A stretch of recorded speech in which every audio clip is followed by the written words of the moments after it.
It was my actually second to last day, so we were working on training a guy to take my position. I was at work.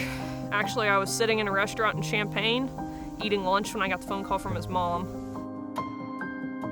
We were short-staffed today, so I ended up jumping in the truck just to keep ahead of the sprayers. Sprayer pulled in, Cody went to load him. As the operator unfolded the sprayer booms, he unfolded into the power line, and as he was doing that, Cody hit an alligator clamp to load the sprayer and took 7,400 volts.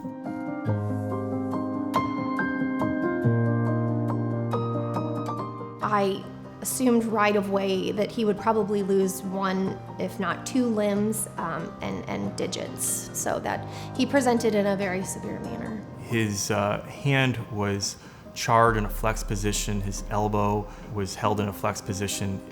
This was his entrance wound. He had a number of exit wounds, including his bilateral feet and his head. You know, the higher voltage with electrical injuries, the more likely internal injuries will be. Externally, there are things that happen and that you can see. However, an immense amount of the damage is internal.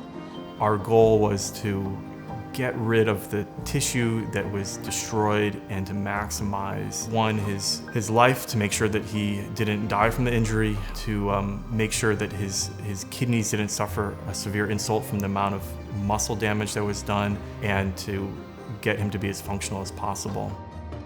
It'll be seared into my brain for my life, I think.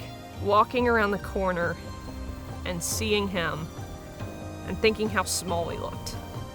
There were some times talking with Bailey that I just was trying to figure out what happened. Like, why did they take my leg? Or they thought it would just be my thumb and index finger they'd have to take, and the pinky. Tissue was actively still dying over the course of 2 weeks, so they just kind of kept moving up. What they were able to do and salvage and give Cody in terms of quality of life is just amazing, and we knew life wasn't going to be the same. The normal before was not going to be the normal after. He was in the burn intensive care unit for weeks. He underwent over a half a dozen surgeries, a lot of them reconstructive. Overall, he did excellent, which I attribute to his perseverance, his strength as an individual, and how hard he fought. So at that point, we were engaged. So we got hurt in May. The wedding was planned for September 7th. That was the first date he'd mentioned, was I gotta be ready for the wedding. I didn't think he'd walk down the aisle. The Wednesday before the wedding, I had gone to do chores, and I came back, and he was walking around our house.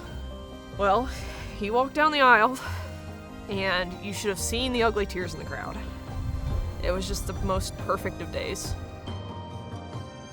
Just driving around during the spring and fall, watching sprayer operators operate, or the fertilizer trucks with the auger sticking out close to power lines. I mean, pay attention a little more. Just keep an eye on your surroundings. Just take that extra second to look at things.